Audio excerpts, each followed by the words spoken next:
I'd like to break that down into different buckets. One is the regulatory bucket. FDA and organizations like that one are there to protect us.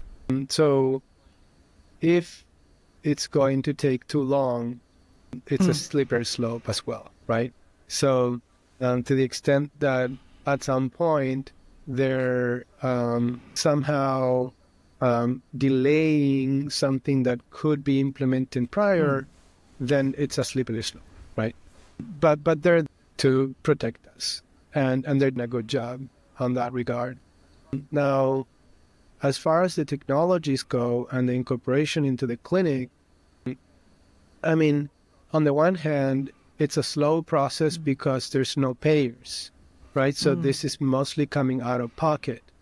And so it's a very slow adoption of these different technologies to assess preventative care in the very basic of, like, you're measuring inflammation and what are the markers out there, or you're measuring biological aging, and all of a sudden you're paying, $2,000 for worth of different analysis there, and that's all in pocket.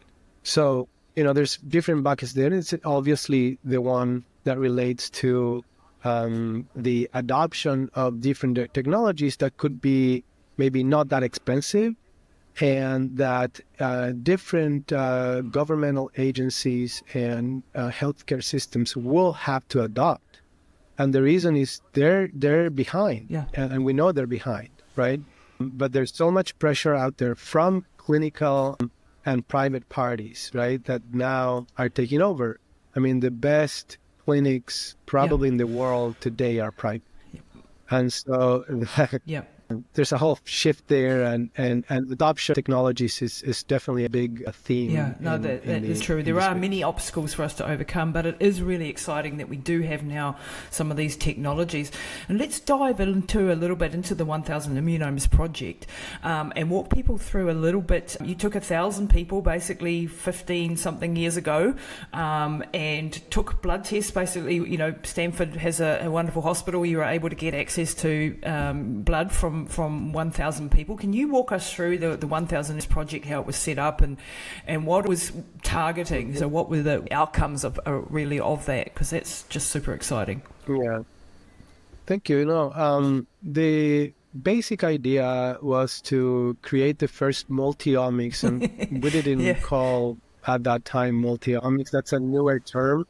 But like a systems biology approach where we're looking at a variety of different biological features from blood and from responses to vaccination, and to study this in a large cohort of people, let's say 18 to 100, and to try to understand that at the cross-sectional level. So that means once, in the timeline, or longitudinally. And so, for example, around 150 of those individuals were followed longitudinally for now 14, 15 years, right? So there's a lot of insight into the trajectories of aging. So you not only can study the population behavior as to things that go down or increase or may be beneficial or even detrimental, but now you can see at the subject level how they vary. So an individual would have an accelerated aging based compared to the population, or it could be more protected. And so you're learning from those outliers that were identified in a way. So the idea was overall to start a technology center, and we did so. It's the Human Immune Monitoring Center. That was partly funded by Larry Ellison in the Ellison Foundation, and a lot of also federal grants that helped to put together this one-stop shop for immune monitoring and biological monitoring in these individuals.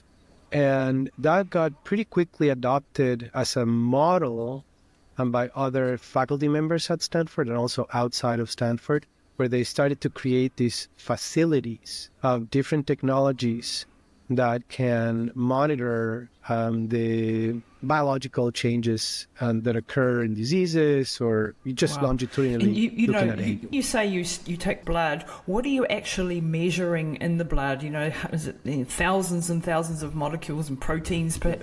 Yeah. Yeah, right. hmm So from blood, basically fractions in blood that know, everybody knows from the textbook, are cells, and the soluble fraction, which is plasma or serum. And so we use that material to study gene expression changes in the immune cells. So it means the entire genome and the expression of those genes we would measure in all 1,000 individuals. We also measure the frequency of immune cell populations by using a variety of different tools. Now we're looking at over 200 different populations from blood. And then we do proteomics that studies basically a whole proteome, almost a whole proteome with 10,000 proteins, for example. When we started in 2007, I must disclose, proteomics was only 50 proteins, right?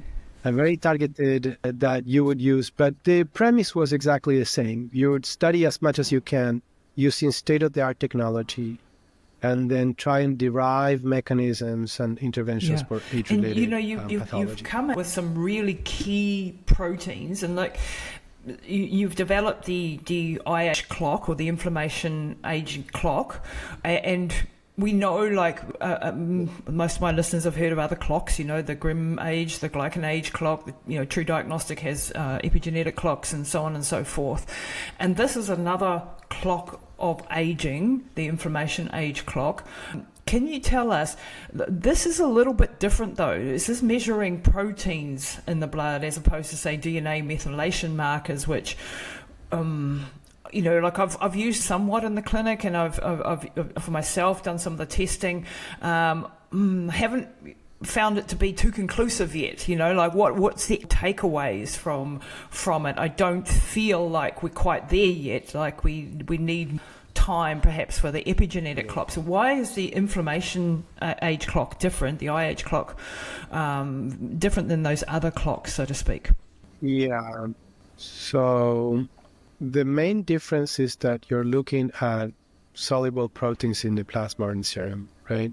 And whereas the epigenetic clocks are looking at methylation patterns in the DNA that are still elusive as far as the functional effects of those CPG islands of methylation sites in the DNA that we know change gene expression, but what do they mean exactly, and how they relate to different exposome factors or lifestyle decisions, or we're starting to know a little bit better, but it's still very elusive. And so, yes, you would see a very accurate clock. That means that, close to the chronological age, and deviations may inform about diseases at some point in terms of the studies that have been published. But then when it comes to interpretation, what do you do with that is something we know how to interpret quite well. When you have the proteins in the blood, that's much more straightforward to interpret. And there are things that you can do to upregulate or downregulate expression of those proteins.